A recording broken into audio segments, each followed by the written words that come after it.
Welcome back. Last time we talked about what the gift of tongues is. So today, we're going to tackle the how. How is it actually supposed to be used when the church gets together? We're going to build a blueprint, and it's based on three really key ideas: order, edification, and love. Okay, first things first, we have to get the context right.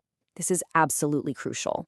The instructions the Apostle Paul gives in 1 Corinthians 14, they're not about your private prayer time. Not at all. They are specifically for what happens when believers gather together for worship. Getting that distinction is, well, it's everything. All right, so here's the game plan for this explainer. We're going to kick things off with this foundational idea called the common good principle. From there, we'll see how that points us to the main goal, edification. Then we'll look at how interpretation acts as the bridge to make that happen. After that, we get super practical with a blueprint for worship, and finally, we'll tie it all together with the equation of love. So let's jump in with that foundational principle. You can think of this as the non-negotiable rule that governs not just tongues, but pretty much every spiritual gift that's used when the church is all together.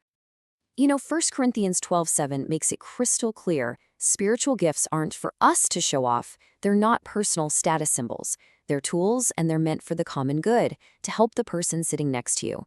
And this immediately creates a problem, right? Because if you speak in a tongue that isn't interpreted, who does it help? Well, just you.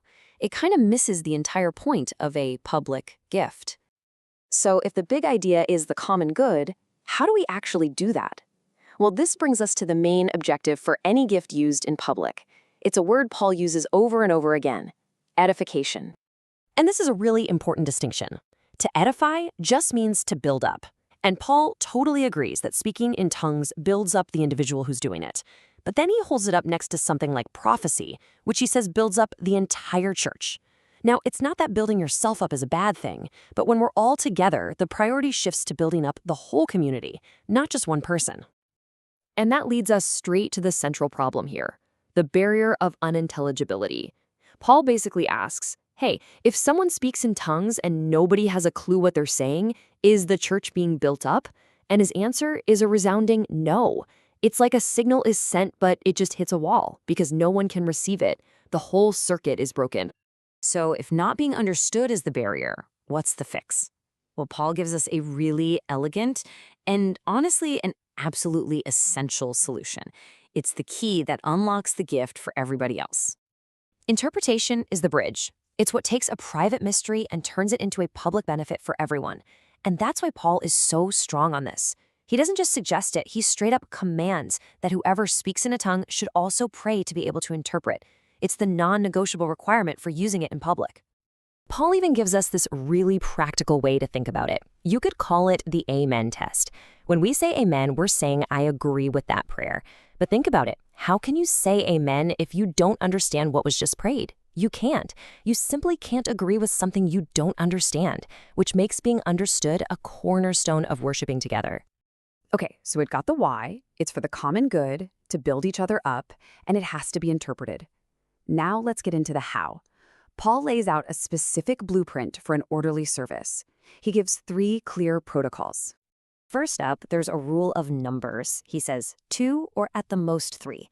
Why? Well, it's about keeping things in balance and make sure that this one gift doesn't completely take over the whole service. It leaves room for teaching, for other gifts, for everything else.